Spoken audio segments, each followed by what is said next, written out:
नमस्कार, हमारे चैनल में आपका स्वागत है। मैं हूं रामचंद्र मौर्य। साथियों, अगर आप पहली बार हमारे चैनल को देख रहे हैं तो सब्सक्राइब कर लीजिए, इससे हमें बड़ी ताकत मिलेगी। धन्यवाद। आज हम चर्चा करेंगे कि क्या आरएसएस प्रमुख मोहन भागवत भारतीय जनता पार्टी के रथ का घोड़ा बदलेंगे। क्या अब समय आ गया है कि नरेंद्र मोदी और शाह को झोला उठाकर गुजरात की ओर जाना पड़ेगा। ऐसे तमाम सवाल हैं जिस पर बहस या विचार विमर्श करना जरूरी है, जो दिल्ली के सियासी गलियारों में गूंज रहे हैं कि नरेंद्र मोदी और शाह के बुरे दिन आ गए हैं और वह बुरे दिन लाने में संघ का योगदान बहुत ज़्यादा है। तो साथियों, उगते हुए सूरज को सभी सलाम करते हैं, डूबते हुए सूरज को कोई सलाम नहीं करता। आपको पता ही है कि उगता हुआ सूरज इस समय कौन है। जी हाँ, हम विपक्ष के नेता राहुल गांधी की बात कर रहे हैं कि वह उगते हुए सूरज हैं। और जिस तरह से पप्पू से लेकर के उनकी छवि गढ़ी गई है शाहजादे के रूप तक, हमें लगता है कि अब उन दिनों और उन बीते हुए दिनों की याद करने से कोई फायदा नहीं है जब पप्पू के रूप में राहुल गांधी का दुष्प्रचार किया जाता था। आज वह पप्पू विपक्ष का नेता बन गया है। प्रधानमंत्री के बाद दूसरे नंबर पर बने संवैधानिक पद पर बैठा है और वह शख्स संसद से सड़क तक और सड़क से अमेरिका तक नरेंद्र मोदी और आरएसएस के नाक में दम कर रखा है। तो राहुल गांधी को सलाम करने के साथ साथ इस देश की जनता उन्हें अगला प्रधानमंत्री देखना चाहती है। अगर मध्यावधि चुनाव होते हैं तो उसी में राहुल की जीत सुनिश्चित करके इस देश के ओबीसी एससी एसटी के लोग राहुल गांधी को अपना प्रधानमंत्री मानने का मन बना चुके हैं। और नरेंद्र मोदी, जो कि अब सांध्य काल के डूबते हुए सूरज के समान हो गए हैं, चौतरफा उनके खिलाफ आवाज आ रही है। मतदाता भी नहीं पसंद कर रहे हैं, इस देश के 140 करोड़ लोग भी नहीं पसंद कर रहे हैं और हर लोग प्रधानमंत्री नरेंद्र मोदी को जुमलेबाज और झूठे प्रधानमंत्री के रूप में चिन्हित कर रहे हैं।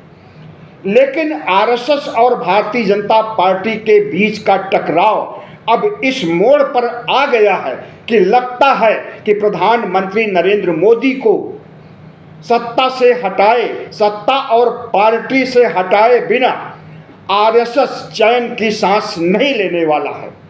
ऐसे संकेत आ रहे हैं कि अभी नहीं तो 4 राज्यों के चुनाव और उनके परिणाम आने के बाद अगर सभी राज्यों में या 3 राज्यों में भारतीय जनता पार्टी की बुरी हार होती है तो देरी नहीं लगेगी मोहन भागवत को, नरेंद्र मोदी और शाह को गुजरात की ओर रुखसत करने के लिए।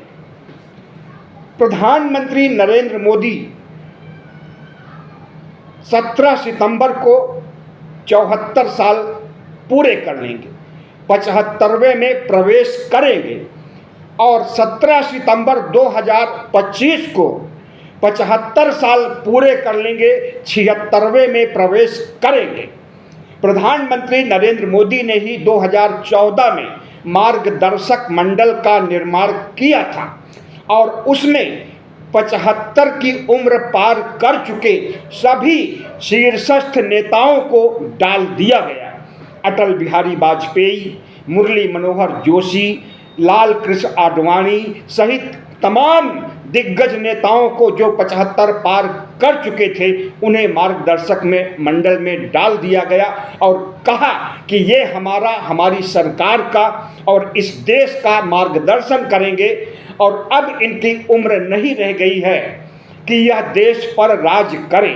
प्रधानमंत्री नरेंद्र मोदी ने उस समय बड़ी रणनीति के तहत मार्गदर्शक मंडल बनाया था, लेकिन उसी जाल में अब आकर के फंस गए हैं जब प्रधानमंत्री नरेंद्र मोदी 75 साल के होने वाले हैं। आरएसएस का मानना है, भारतीय जनता पार्टी के वरिष्ठ नेताओं सांसदों का मानना है कि प्रधानमंत्री नरेंद्र मोदी ने जो कानून बनाया, कानून तो नहीं कहेंगे लेकिन मार्गदर्शक मंडल बनाया, तो उसमें उसके दायरे में अब प्रधानमंत्री आ रहे हैं तो उन्हें भी मार्गदर्शक मंडल में डाला जाना चाहिए। और इसके लिए सभी नेता लामबंद हो रहे हैं और आरएसएस से गुहार कर रहे हैं, मोहन भागवत से गुहार कर रहे हैं कि इस देश को अब तानाशाही, अहंकार और प्रधानमंत्री नरेंद्र मोदी के अड़ियल रवैये, साम दाम दंड भेद से बचाइए और इन्हें रुखसत कीजिए। या तो ये मार्गदर्शक मंडल में आए या फिर झोला उठा करके गुजरात चले जाएं, जैसा कि प्रधानमंत्री नरेंद्र मोदी ने अपने कई भाषणों में कहा है कि जिस दिन हार होगी, जिस दिन जनता नहीं चाहेगी हमें, उस दिन हम झोला उठाएंगे और गुजरात रुखसत कर जाएंगे। तो भारतीय जनता पार्टी के अलावा अब इस देश के मतदाता भी प्रधानमंत्री नरेंद्र मोदी से किनारा कर रहे हैं और इसीलिए लोकसभा चुनाव 2024 में 272 के आंकड़े तक भी नरेंद्र मोदी नहीं पहुंच सके। और पिछले साल का मतलब कि 2019 में हुए लोकसभा चुनाव में जितनी सीटें यानी 303 सीटें मिली थी उससे 63 कम हो गई। और अगर 2 बैसाखियां नहीं होती तो आज प्रधानमंत्री नरेंद्र मोदी तीसरी बार प्रधानमंत्री नहीं बनते। तो इस देश के मतदाता भी अब नहीं चाहते हैं कि प्रधानमंत्री तीसरी बार प्रधानमंत्री बने रहें। इन्हें मध्यावधि चुनाव के माध्यम से या फिर आरएसएस के चाबुक चलाने, रथ के घोड़े को चाबुक चलाने के माध्यम से बदला जाना चाहिए। भारतीय जनता पार्टी के रथ के दोनों घोड़े मोदी और शाह अब लोकप्रियता के लिहाज से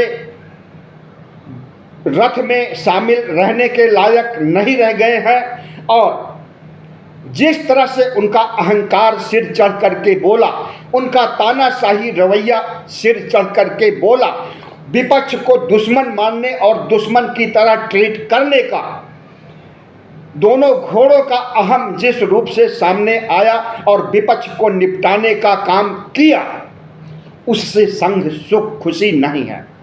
संघ प्रमुख मोहन भागवत ने एक बार नहीं, चुनाव से लेकर अब तक 3 बार प्रकट होते हैं सार्वजनिक मंच पर और कहते हैं कि इस देश में अहंकार और तानाशाही रवैये के लिए कोई जगह नहीं है। नरेंद्र मोदी और शाह का नाम नहीं लेते, लेकिन निशाना उन्हीं के ऊपर होता है। और जब प्रधानमंत्री नरेंद्र मोदी ने खुद को नॉन बायोलॉजिकल मान लिया, ईश्वर का प्रतिनिधि मान लिया, स्वर्ग से टपकाए हुए नेता के रूप में कि हमें ईश्वर ने स्वर्ग से टपकाया है, प्रकट किया है, कल भारत भूमि पर हमेशा हमेशा राज करने के लिए, तो उनका अहंकार आसमान छूने लगा और संघ भी चुटकी लेने लगा और हिदायतें देने लगा कि इस तरह का अहंकार ठीक नहीं है। राजा को अहंकारी नहीं होना चाहिए, विपक्ष को दुश्मन नहीं समझा चाहिए, विपक्ष को प्रतिपक्ष समझा जाना चाहिए। इस तरह की कई हिदायतें दे चुके हैं, लेकिन अब दिल्ली के सियासी गलियारों से जो बातें उभर करके सामने आ रही है, उससे यही लगता है कि 4 राज्यों के चुनाव में अगर हार होती है तो निश्चित रूप से आरएसएस प्रमुख चाहेंगे कि मोदी और शाह को मार्गदर्शक मंडल में भेजें या फिर गुजरात भेजें। प्रधानमंत्री नरेंद्र मोदी का चुनाव जिताऊ चेहरा अब किसी को रास नहीं आ रहा है। महाराष्ट्र से मांग उठ रही है। महाराष्ट्र में जितने प्रत्याशी चुनाव लड़ने वाले हैं वे कह रहे हैं कि हमारे क्षेत्र में चुनाव प्रचार के लिए प्रधानमंत्री नरेंद्र मोदी को नहीं आना चाहिए और हम नहीं आने देंगे। इसकी वजह यह है कि प्रधानमंत्री नरेंद्र मोदी लोकसभा चुनाव में महाराष्ट्र के जिन जिन क्षेत्रों में, जिन जिन लोकसभा सीटों वाले क्षेत्रों में प्रचार किए हैं वहां पर बुरी तरह से हार हुई है। प्रधानमंत्री नरेंद्र मोदी जिन जगहों पर प्रचार किए वहां से भारतीय जनता पार्टी का एक भी सांसद चुन करके नहीं आया। इसलिए अब महाराष्ट्र के विधानसभा चुनाव के प्रत्याशी चीख चीख करके कह रहे हैं कि हम प्रधानमंत्री नरेंद्र मोदी को प्रचार के लिए नहीं बुलाएंगे और अगर वो आना भी चाहेंगे तो उन्हें नहीं आने देंगे। एक समय भारतीय जनता पार्टी में प्रधानमंत्री नरेंद्र मोदी की तूती बोलती थी और आज प्रधानमंत्री नरेंद्र मोदी की यह स्थिति हो गई है कि चुनाव लड़ने वाला एक प्रत्याशी उन्हें ललकार रहा है और उनके अस्तित्व को नकार रहा है, उनके जिताऊ चेहरे से घृणा कर रहा है और उन्हें बुलाए जाने के लिए बयान जारी कर रहा है। तो समझा जाना चाहिए कि प्रधानमंत्री नरेंद्र मोदी की अब क्या औकात रह गई है। प्रधानमंत्री नरेंद्र मोदी को 4 जून के बाद जब परिणाम आए 4 जून को, उसके बाद से जिस रूप में संघ ले रहा है और जिस तरह से शपथ ग्रहण 9 जून को होता है और उसके तुरंत बाद मोहन भागवत प्रकट होते हैं और नरेंद्र मोदी को सीख देते हैं कि अब इस देश में अहंकार नहीं चलेगा। अब बैसाखियों पर सरकार आ गई है तो अपने अहंकार और तानाशाही रवैये में परिवर्तन करना पड़ेगा और इस देश की ज़रूरतों के मुताबिक हमें सुनिश्चित करना पड़ेगा कि हम किस तरह से विपक्ष को साथ लेकर के चलें और किस तरह से पार्टी को साथ लेकर चलें। किसी को नाराज या किसी से मतभेद होना ठीक नहीं है। तो जो हिदायत शपथ ग्रहण के बाद मोहन भागवत ने दिया, उसके बाद से 3 बार वह सार्वजनिक मंच पर आ चुके हैं और बिना नाम लिए नरेंद्र मोदी की लानत मलानत कर चुके हैं। प्रधानमंत्री नरेंद्र मोदी को तीसरे टर्म में राहुल गांधी ने जिस तरह से झुकाया उससे आप अच्छी तरह से जानते हैं। जिस तरह से मोदी हटाओ अभियान राहुल गांधी का चुनाव प्रचार के दौरान था, वह अभियान अभी भी चल रहा है और दिल्ली से लेकर के अमेरिका तक में राहुल गांधी जाकर के कह रहे हैं कि आरएसएस और नरेंद्र मोदी के दिन लद गए हैं। अब आरएसएस की विचारधारा भी नहीं थोपी जा सकती है देश पर और नरेंद्र मोदी का अहंकार और तानाशाही रवैया भी नहीं चल सकता। और जिस तरह से संसद में पास किए जाने के लिए लाए गए बिल, एक नहीं 4-5 बिल, या तो उन्हें जेपीसी को भेजना पड़ा या उन्हें रद्द कर देना पड़ा। इसके पहले एक भी बिल 10 सालों में वापस नहीं हुआ है, जेपीसी में नहीं भेजा गया है। तो यह प्रधानमंत्री की कमजोरी और उनके घटते जनाधार की वजह से आई कम सीटों की वजह से हो रहा है कि अब प्रधानमंत्री अपनी मर्जी से संसद में बिल तक नहीं पास करा पा रहे हैं। तो ऐसे प्रधानमंत्री की ज़रूरत क्या रह गई है संघ की नज़रों में? संघ की नज़रों में अब कोई ऐसा प्रधानमंत्री होना चाहिए जो सबको साथ लेकर के चले। समन्वयकारी नीति होनी चाहिए उसकी और उसमें लेश मात्र भी अहंकार और घमंड नहीं होना चाहिए। मोदी जी भी मान लिए हैं कि उनकी लोकप्रियता घटी है और इसका संकेत उनकी बॉडी लैंग्वेज से मिलता है। जिस तरह से सीना तान करके नरेंद्र मोदी चलते थे संसद भवन में, संसद भवन के बाहर, और जनता के बीच प्रकट होते थे और तमाम रैलियों, सभा सम्मेलनों में दहाड़ दहाड़ करके, छाती पीट करके 56 इंच की सीने की बात करते थे। अब वैसी स्थिति उनकी नहीं रह गई है। संसद भवन में भी चलते हैं तो सिर झुका करके चलते हैं और सभा सम्मेलनों में तो आते ही नहीं, इतना डर गए हैं प्रधानमंत्री नरेंद्र मोदी।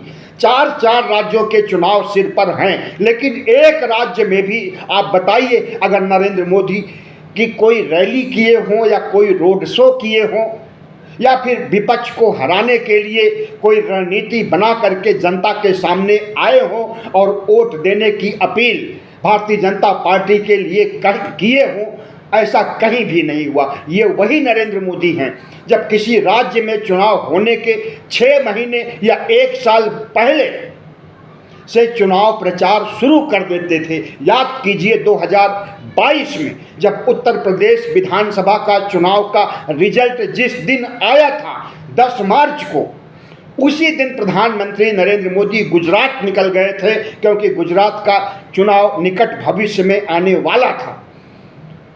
तो वह प्रधानमंत्री जो 6 महीने पहले से चुनाव प्रचार शुरू कर देते थे, आज चुनाव सिर पर आ गया है। चुनाव आचार संहिता 2 राज्यों में जारी हो चुकी है, लेकिन न तो हरियाणा में नरेंद्र मोदी का दर्शन हो रहा है और न जम्मू कश्मीर में हो रहा है।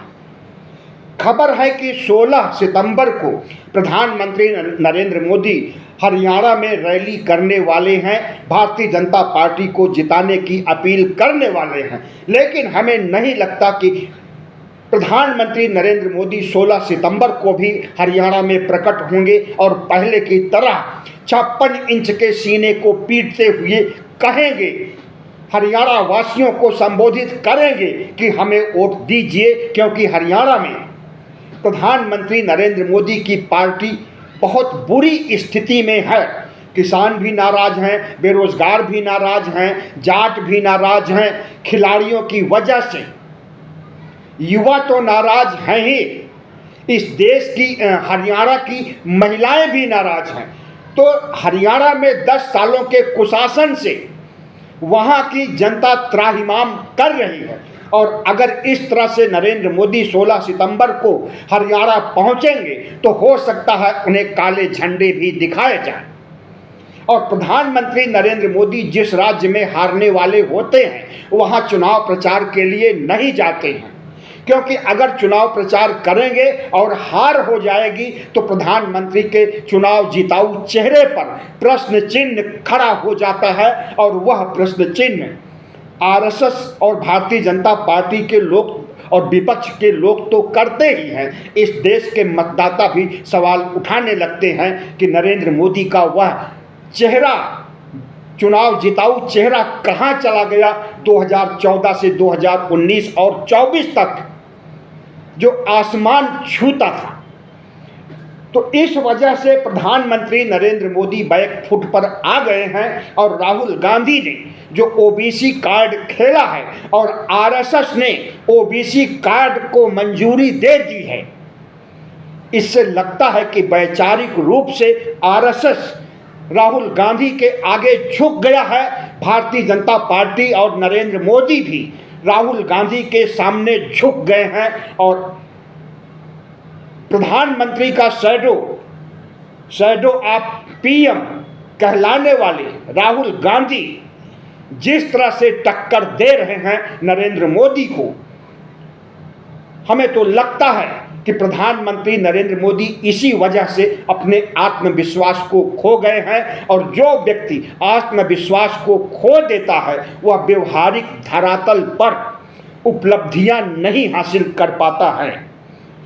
अब एक अहम सवाल है कि अगर संघ बीजेपी के रथ का दोनों घोड़ा बदलेगा तो उनकी जगह कौन सा घोड़ा लाएगा, कौन सा तुरुप का पत्ता भी आरएसएस के पास है, मोहन भागवत के पास है, जो मोदी और शाह की जगह ले सकते हैं। ऐसा कौन सा चेहरा भारतीय जनता पार्टी में है। आरएसएस हिंदुत्व का पुरोधा है, अपने को सांस्कृतिक राष्ट्रवाद का पुरोधा बताता है, लेकिन राजनीति में ज़्यादा दिलचस्पी उसकी होती है। हमें लगता है कि आरएसएस प्रमुख मोहन भागवत मोदी को हटा करके, शाह को हटा करके कट्टर हिंदुत्व के ब्रांड योगी आदित्यनाथ को इस देश का प्रधानमंत्री बनाना चाहते हैं,